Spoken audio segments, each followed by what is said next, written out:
Welcome to Time Ball Games. I'm ELD, here to ask you for help in growing the channel. When we reach 2,500 subscribers, I'm going to be giving away a custom leather playmat to one lucky subscriber. So be sure to like and subscribe. Hello and welcome. Gonna try this out. We'll see how it goes. Usually when I do the fast effect videos, I just do them in a single take, and videos like this usually have a lot of editing, so this is going to be pretty rough, but we're going to get some initial takes on these reprints and new cards coming out and core set 2021. I don't know if you guys have seen, but there is another Magic set already on the horizon. Ikoria has just arrived, but there's another one ready, which will be coming up really fast. And it starts out with bringing out one of my all-time favorite cards, Queer and Dryad. This is a card that I've literally traveled the globe playing in Vintage. There was a time when it was a 4 of in the best Vintage deck, along with Psychotog. Growatog was an awesome deck, and it taught an important lesson. For beginning players, you take a look at this card, and it says whenever you cast a spell that's white, blue, black, or red, put a +1/+1 counter on Queer and Dryad. So it immediately, when you see this card, encourages you to play other colors besides just green. And it was one of the only green cards in the deck. You had Fast Bond and Regrowth, but you had a whole bunch of cantrips, cards like Brainstorm and Ponder, to dig and find more cards to get more counters, and that is just solid Magic. I fear the card's probably just outclassed at this point. There have been very similar cards printed in even different colors now. I believe the new Drake from Ikoria has haste and is red and blue, very similar to this. But it is still a really fun card, and when it works, it is spectacular. We've got Lugan, the Spirit Dragon. That is a reprint of a very expensive card, one of the most expensive Planeswalkers right now. Before the announcement, we'll see how much this actually hurts the value of Lugan. It will certainly get a lot of them out there. It's largely played in Tron, but it's also a very popular casual card. Doesn't even have to be in a colorless deck. It is just a powerhouse in any deck that can actually get it onto the board, including the many commander decks out there. Zuza, another reprint. This one actually really surprises me to come in as a rare and in this core set. It's a pretty high value card, very good for Commander, even sees play in Modern, and I would have expected this to be as part of the Commander printings that they're doing this year. It is a incredibly solid Commander, and it's certainly going to take a big hit in terms of value. A rare in a standard legal set, it is very, very difficult for those to hold a very high value. There's just so many of them out there, as people will no doubt be drafting and playing sealed deck, and there's just a lot of product that gets opened. So rares have a tough time while the cards are in print and holding their value. Here's a new one, Mangar the Diplomat. Mangar has another printing in Death and Taxes as a 1/1 that essentially just wrecks your opponent's permanents. You can tap it to exile a permanent, and then you bounce it in response. The rest of the effect is he exiles himself, but he won't be there. So we've got this character coming back now as a lifelink creature that kind of operates as a table general in Commander. Makes it really difficult for people to pull ahead or get the offensive without giving you an edge. So everybody's kind of, paying a tax to you, very much in the feel of the Death and Taxes theme. We've got Peer into the Abyss. This, I think, is probably the card that got my wheels turning the most so far. 7 mana. Target player draws cards equal to half the number of cards in their library and loses half their life, rounded up both times. Drawing half your deck for 7 mana, that is a potentially doable thing in even Legacy. It could see play alongside Burning Wish with Omniscience. We could see some type of blue-red Omnitel that looks to have a absolute bomb in the sideboard. One of the things that makes the deck a Cunning Wish build is the ability to Cunning Wish for a variety of kills. This may be the equivalent of just killing your opponent. Drawing half of your deck and with an Omniscience in play is super powerful. Let me know in the comments how you might abuse this new effect, because it is pretty impressive even for the cost. I mean, 7 mana is a ton, but Rituals can power something like that out without too much difficulty. I mean, we play Ad Nauseam at 5 all day long. So, yeah, Peer into the Abyss. Is it just going to be for Commander players, or we'll actually see some tournament play? Land War Visionaries, talking about tournament play, I think this one's got some real chance to see play in Pauper as a 2/2 for 3. We've played that card with like Phyrexian Rager and a bunch of different value decks.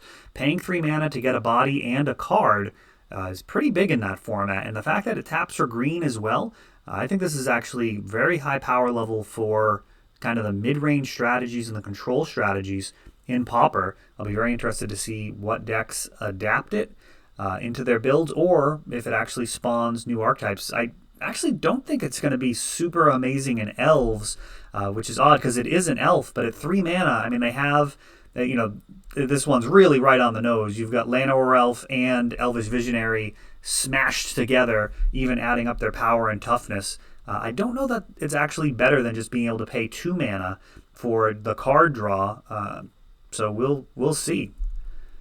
Teferi, Master of Time, a lot of people are very excited about this. Being able to loot and ramp up his loyalty on your opponent's turn, unprecedented. We've got effects like this with the other Teferi Planeswalker from Commander 2014, but this is just a ready-made combo at way less mana, and man, that ultimate is a big, juicy steak just waiting for you at 10 loyalty, taking 2 extra turns. That is quite a threat to everyone at the table. You're almost certainly going to be ending the game. You'll definitely be ending the fun when you take 2 turns in a row. So hopefully you just mop up while you have those extra turns. Nobody likes to just sit there while you take a ton of extra turns without doing anything. But if your deck can't win with 2 extra turns, I am not sure what you're trying to do. Vito, Thorn of the Dusk Rose. Commander, sure. I mean, there's a really interesting effect for only 3 mana. Whenever you gain life, target opponent loses that much life. Notice it's balanced to be target opponent, so it's not going to wreck the whole table as easily. I imagine this will see play in Vampire decks and possibly just as a combo piece in Commander. Grim Tudor, probably the most interesting reprint here. So this is originally in Starter, and that's a card I actually sold as a bulk rare a long time ago. I buy and sell a lot of Magic cards, and I don't really collect any for myself for the most part. Very, very few. I've got a little collection of Rebecca Gay's cards, every single card she ever did, and I kind of stopped collecting for myself after that, and everything else is just for sale. I stopped being sentimental. And I remember Grim Tudor, I was going through, I had bought a box of bulk rares from a store back when I was paying, I think they were 10 cents each back then. And I was selling them at 12 cents. So basically I would get together at least 10 to 20,000 bulk rares, sometimes 100,000, and then I would sell them to a larger vendor after I had gone through them and pulled anything that my players might need. And I remember pulling a Grim Tudor along with some other starter cards and thinking, maybe I should hold on to this in case they ever make Portal and Starter legal. And I was like, I can't start collecting cards. I mean, that's, that's just going to end badly. I'll have cards in every corner of my house. And I remember making that decision and selling it off, and it's currently a $250 card, 200 something in that range. And I expect it to be coming down significantly with this printing. And I think this one really highlights different people's concerns about the reprint policy. So if this card sees a bunch of play, it'll be a reasonable reprint. I think the fear that some people have, or at least the concern, probably not afraid. I have several copies of it, and I'm not afraid. I mean, it's just part of the nature of collecting. But if this card doesn't see widespread use, you do have to balance all of the people that have traded for that card, that have bought that card at its current price, and, kind of disenfranchising them to a degree when you devalue it, versus the utility that the card brings to players. So if this card ends up being like a Pioneer playable card, awesome. Like, that is a great reprint. I'd be surprised if that's the case, but if this ends up being like a tournament playable card, that would be phenomenal. I think what's probably going to happen, however, is it's probably just going to be a Commander card, And I'm not even sure that it's great to have efficient tutors in Commander. Like, the whole point of it is to be a singleton format. You don't want every game to play out the same. And I'm not really sure that it's even really a positive thing. You get enough tutors in Commander, and every game is essentially going to play out the same way. They're going to tutor for the same combo. They're going to kill you the same way. And that's not really why people play Commander for the most part. So a risky reprint, I'm fine with Wizards taking risks. It's a very interesting one. It got me wanting to do a video specifically because of this card. But you've got a lot of people who have this card who are going to lose a bunch of value, and that's going to get weighed versus new players actually using the card. I don't expect those new players to be tournament players. I don't actually think it's very good in tournaments. I've played the card in Storm before. It was passable. Totally obsoleted once Dark Petition came out. And that's even with flipping the 5 off of Ad Nauseam with your Dark Petition. Grim Tutor, you take 3 and then you lose 3. You actually end up losing 6 life if you end up using the card. So we'll see. It's a really interesting one. I'm excited to see how this one plays out. It's an experiment in real time that we're going to get to see unfold. And let me know what you think about the Grim Tutor reprint. Are you excited to play the card? Do you think it's just a dud, just a cash grab from Wizards trying to throw a high value card into the booster packs that'll get people excited, and at the end of the day it's just not going to be worth very much because it gets printed into oblivion? Let me know what you think on that one. The new island, I mean, it's a look, right? They're going for it with the basic lands. They're giving us different looks, allowing players to choose how they actually want their mana base to look. And I think that's largely a positive thing. A little gaudy for me, not the direction I'll be going in. But you know what? Maybe if I've got some pauper decks or something that I want to have a unique look, maybe I'll just go ahead and use, M21 lands in 1 or 2 of them.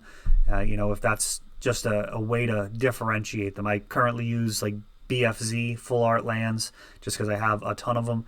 But I could definitely see using this for a deck or two. Not really my primary go-to for basics, but it is really a positive thing, I think, to have variety.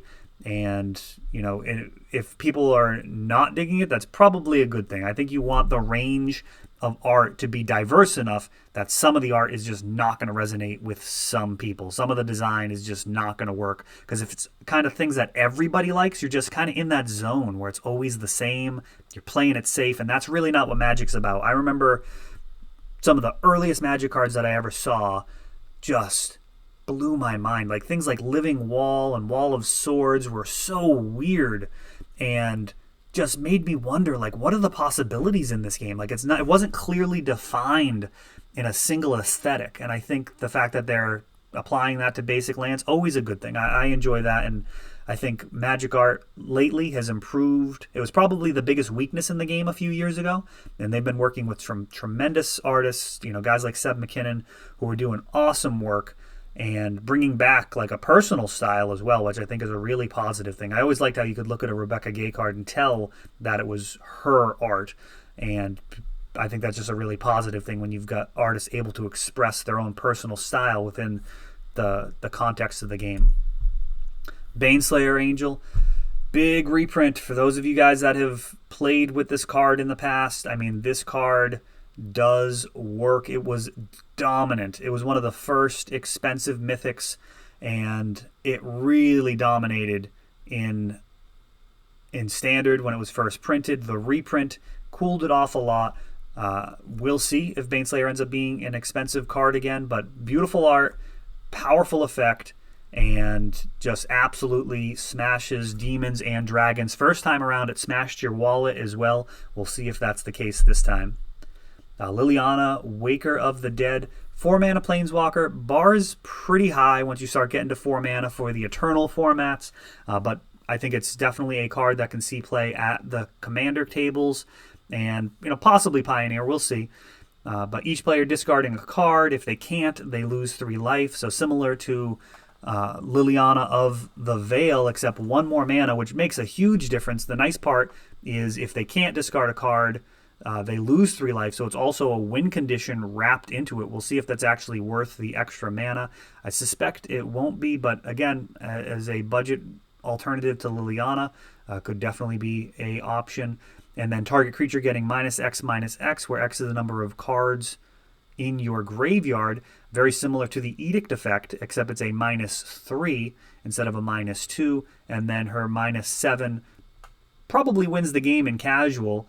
Your emblem returning, it says at the beginning of combat on your turn, put target creature card from a graveyard into the battlefield under your control. It gains haste, so you're getting the best creature with haste at the beginning of combat, and that's an emblem that I think casual players will be very excited to play. Very big effect. And we see here this is the extended art version. They're doing like 3 different arts for the mythics. I think that's a great choice. I think giving people different things that can be collectible is at the heart of the game. And I think it also shows a little bit of cleverness there from Wizards, because some people are pushing back and always have, on the collectible nature of the game, and it's core to the game. You can't get rid of it, but there are people that have an emotional reaction to it and kind of want to just play with all of the cards, and they don't like the fact that they can't. Like they're just not really able to accept that and have fun with it. And this is kind of a nod to that, where you're making more collectible things. And kind of the best case scenario, I think, if it was possible, and it isn't, but if it was possible to be able to have collectability while also having a free way to play, would be like some type of utopian solution. And we do have things similar to that, like Cockatrice and ways to play for free online. And being able to play with paper cards in person, they're going to be scarce, but to be able to have the rarer versions hold more of a premium is an interesting attempt. And so far, Wizards hasn't really been able to do it as well as you might expect. Foils don't fetch the type of premium that you would, like if you were going to just do the math and take a look at how much foils should cost, a regular version versus a foil version, take the different relative print run sizes, foils should be like 10 times more than they are. People are not actually willing to pay as much of a premium for the foil versions as the scarcity would lead you to believe. It's mostly just competing goods, and people will pay a little bit extra for the foil. Sometimes, on a card that's $1, they'll pay like $10. But for the most part, you're talking about expensive cards. Something like Baneslayer, when it first came out, it might have been like twice as much for the foil when the supply was an order of magnitude smaller. So we'll see how all of these work, and if they do manage to create a bunch of different price points, or if it just ends up being different versions of the cards. I hope that it creates a bunch of different price points. Otherwise, it's just a lot of kind of extra hassle otherwise. A lot of the time people just want matching play sets, and I've seen that with like certain Throne of Eldraine cards people are looking for. I might have an Oko that's full art and they want the regular one, or vice versa, and they're just kind of frustrated because they want the cards, but then they got to worry about a bunch of different versions. So it's always trade-offs. Teferi's Tutelage. Everybody's excited when you read this card. It says, whenever you draw a card, target opponent mills 2 cards. We've been saying that since Alpha.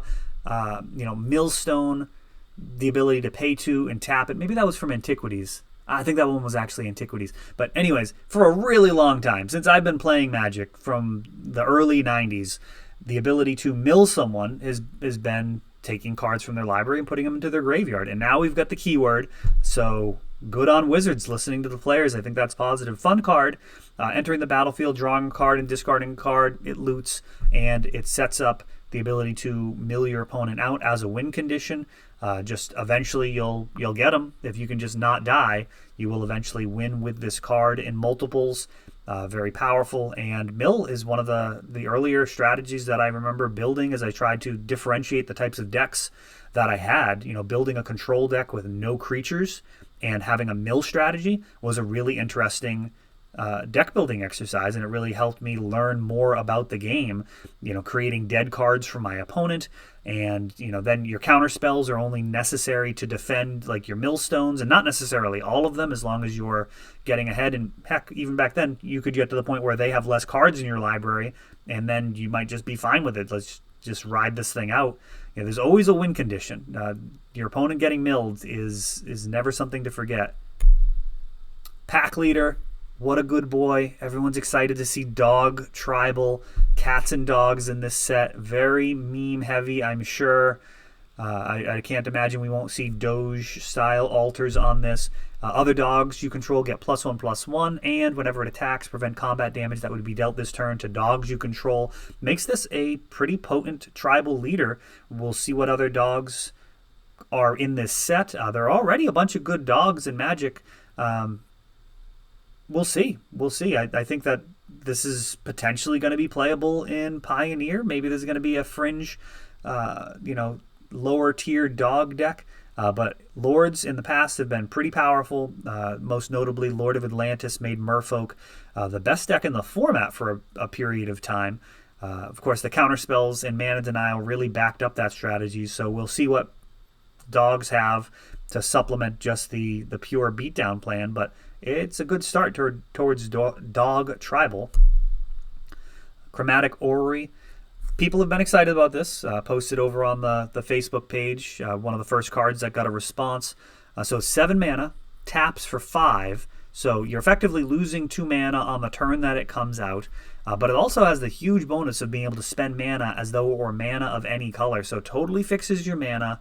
And also you can pay 5 and tap it to draw a card for each color among permanents you control. So potentially paying 5 to draw 5 definitely could be part of some combos. Things like Mind Over Matter would allow you to just completely blow through your deck, drawing cards, getting the 5 mana, untap, pay 5 again, draw cards. So Mind Over Matter combos with a bunch of cards, but right off the bat, I'd imagine this is a contender for Commander, and if you can cheat it out, you can do some pretty crazy stuff with this. Double Vision. Difficult to weigh how good this card is. It's definitely going to be a card that people play in Commander. And whenever you play your first instant or sorcery spell this turn, copy that spell. You may choose new targets for the copy. I mean, it screams abusing with Time Warp effects in Commander, and we'll see if it's got play in constructed formats other than Commander. But a very interesting printing, and I think this is the type of printing that Fires of Invention was worried about. The ability to just be casting massively powerful spells and copying them on top of it. I think this one's going to see some play. Let me know how you'll use this card at your table. Ruined Halo. This reprint kind of hurts a little bit. Ruined Halo took a huge beating with the last reprint, and I mean, I think it introduces it to Pioneer. I probably could have checked that before the video, but we're doing this all in one take, just shooting from the hip. My general feeling towards reprints is being concerned about the players that already have the cards, as well as getting new cards into the hands of players. Buying booster packs is rarely the right decision to get cards. I love Draft. I love Sealed Deck. Those are great experiences playing Magic, and I think make you a better Magic player overall. Pre-releases are a great source of community, and especially missing this last one with this whole lockdown situation, shutdown, it really kind of drives home to me how much I enjoy Limited and enjoy being around players, discovering cards for the first time at those pre-releases. But that said, you got to take care of the people that are already invested in the game, and I always kind of balance reprints versus how in demand it is. So like Crucible of Worlds, I thought was a pretty good reprint, especially when you take a look at it after the fact. Knocked the card down a little bit, but ended up being worth a bunch. The price rose back up. Initially, it got suppressed really bad, but eventually it kind of rose back up. I don't know that it rose to the original levels, but it got a bunch of copies of the card out there without completely taking a hatchet to the value. Sometimes cards get reprinted and they're just not that exciting, and the value just goes away. And at that point, you're not really helping anybody. Like, the card ends up not being worth very much, and people aren't really playing it. And when you see a price completely tank, that's generally what that represents, is the reprint. I don't think ends up being the best when you end up with cards and packs that people aren't excited about. You're generally picking the card because it's valuable, and then if people open it up later on, and it's not valuable anymore, then it's not even exciting to open it in a pack. So reprinting is difficult. I definitely think Wizards needs allocation to do it wrong on occasion. They're never going to be 100% like with the art. You've got to take chances, and nobody knows what's going to happen. Economics is super complicated. It's mostly just to teach us how little we actually can understand about markets and how complex they are. And if you think you know what's going to happen, it's probably just because you don't know enough about economics. It really is impossible to know for sure. We got to place our bets, and I think that's a reasonable thing to do. Speculating and getting rid of cards that you think are going to go down in value, or buying cards that you think are going to go up, is all part of the game. And trying to get the maximum value for your dollar is all connected to exactly that. Just your understanding of the markets, and you take your best guess. Massacre Worm, I feel like that card was worth a lot. I think this is sweet art. I really like how they're doing these extended art and Masterpiece, I think they're calling the other version. There's like 3 versions. You get your standard, this, and the fancier version. And powerful effect. I mean, Massacre Worm, it is an absolute beating. I've seen many Commander games just end on the spot with this card, especially when people don't even think there's a chance that they can lose, and then a Massacre Worm just shows up and ends the game just like that, gets rid of all of their tokens. A really, really powerful reprint, and I'm sure it'll make some waves as at least a sideboard card, possibly a reanimation target. And let me know how you'll use Massacre Worm. That one can definitely show up and ruin the party. Containment Priest, big printing. Interesting to see Modern getting cards that have been printed in supplemental products that have only been available for Legacy, Vintage, Commander players in the past.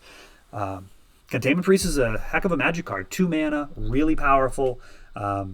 If a non-token creature would enter the battlefield and it wasn't cast, exile it instead.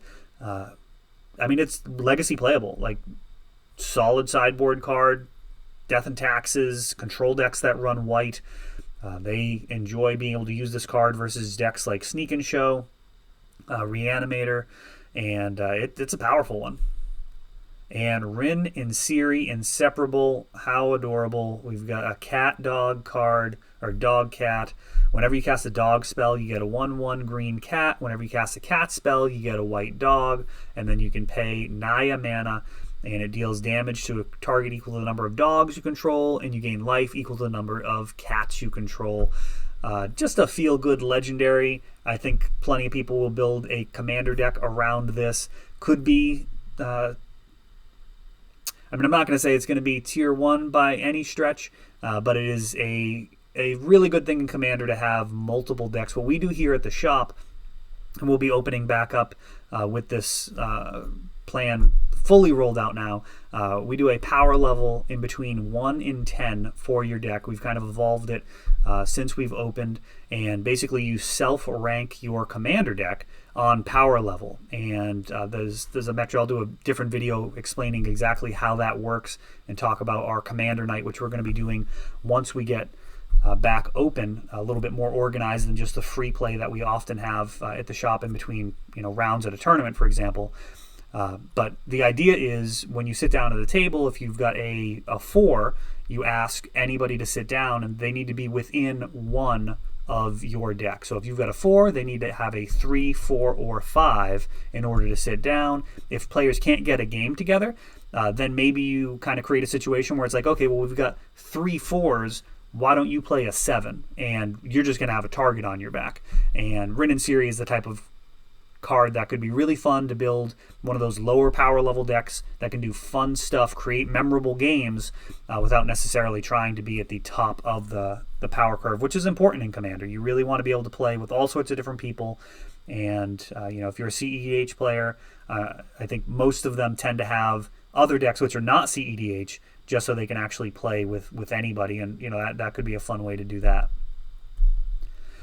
Teferi's Ageless Insight, a legendary enchantment and a powerful effect for Commander. If you draw a card except the first one you draw in each of your draw steps, you draw 2 cards instead. A effect that just doubles the amount of cards you're drawing is pretty powerful. It's legendary, so difficult to get them to stack. That legendary super type is going to make it so you only have one of these in play at a time. But very powerful, and we'll see if it ends up being worth the effect. If it had something like Flash, I'd say it would see tons and tons of play. The fact that you've got to commit this to the board at 4 mana is a whole bunch. But, you know, Commander allows for a lot of shenanigans, and this would certainly lead to some pretty crazy outcomes if you can manage to get it down and stick, certainly in combo decks. And then we're back to Queer and Dryad. So that is it. Wow, we clocked in at about a half hour. Hope you enjoyed this. If you like this type of video, let me know, and I can take a look at the spoilers as they come out, see if we can do some more of this. If you want to see a complete set review, let me know as well. I suspect for that one, I'll probably need to put in a lot more effort and really read through the cards and make sure I've got data to back up if I'm talking about pricing, to know what the actual prices are and stuff. That would be a major undertaking, but if it's something you'd like to see, let me know. And thanks for watching, guys. That is all for this one, but don't worry, there is a lot more. You can check out our older videos, and we're always putting out new videos from ELD's Time Vault Games in Bellingham, Massachusetts. If you want to help the channel, of course, you can like, subscribe, share, tap that notification bell so you can know the next time our new videos come out. Thanks for watching.